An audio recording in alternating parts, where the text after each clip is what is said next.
back to the student page. Okay, let's go back to home here. And there's a WebAssign on reflexes, so make sure you know where that information is, and I'm going to go through it right now. So these are other resources you might check out. The one that you should really check out is Lab 21 and open.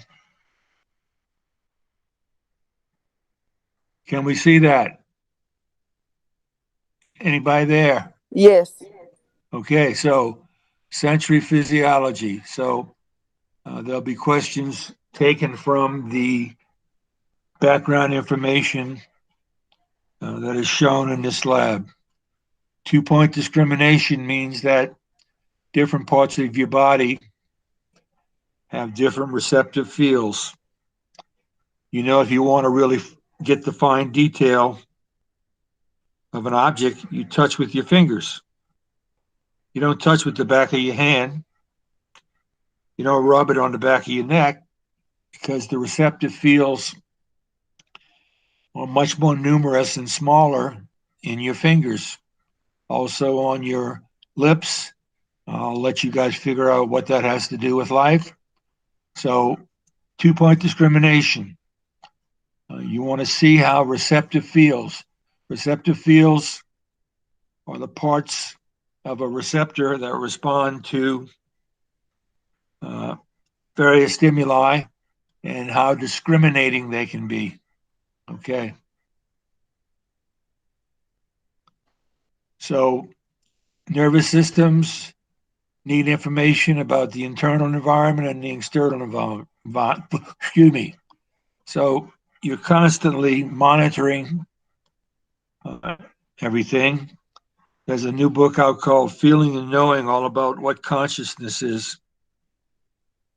I'm going to try to get it, but we still don't know what consciousness is. But our body is constantly monitoring touch, proprioception, which is the constant awareness of your position of your muscles and joints.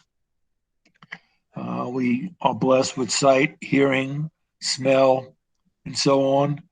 So the receptors modify what kind of stimulus it is, and the receptor can vary in sensitivity.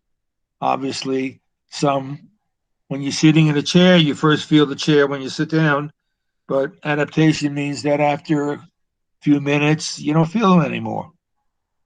And obviously, drugs can modify uh, the effect of receptors. Okay, uh, so doctors also can use various tests to determine if you have any nerve damage. Okay, so cutaneous receptors, all over your skin, you have receptive fields. There's an inverse relationship between the density of receptors and the size of the receptive field. The more receptors in the area of the skin, the smaller their receptive fields. And 2-point discrimination basically says if you touch 2 points to your skin in various locations, can you tell if it's 1 point or 2 points? So we can't do this, but uh, you would have done this, and the face and the fingertips would be places where you should be able to definitely tell if you were being touched by 2 points or one. So there'll be questions about receptive fields. Okay. We talked about the organ of corti, and this is a test that uh, looks at the. Let's finish up here first. So the organ of corti is in the cochlea.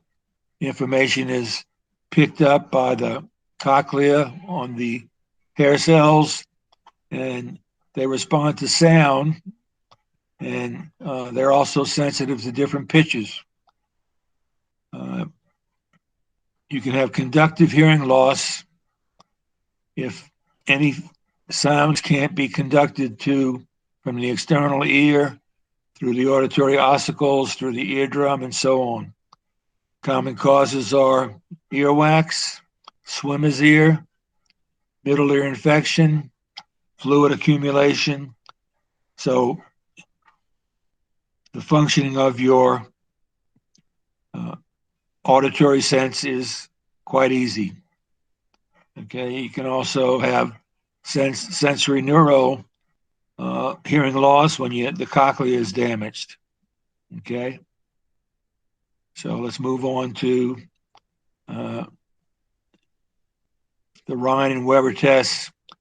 I'm not going to ask you any information about that, but that's done and so on. Okay. So I'm going to sum that up, and let's make sure, well, let's get back to here. Stop recording. Stop recording.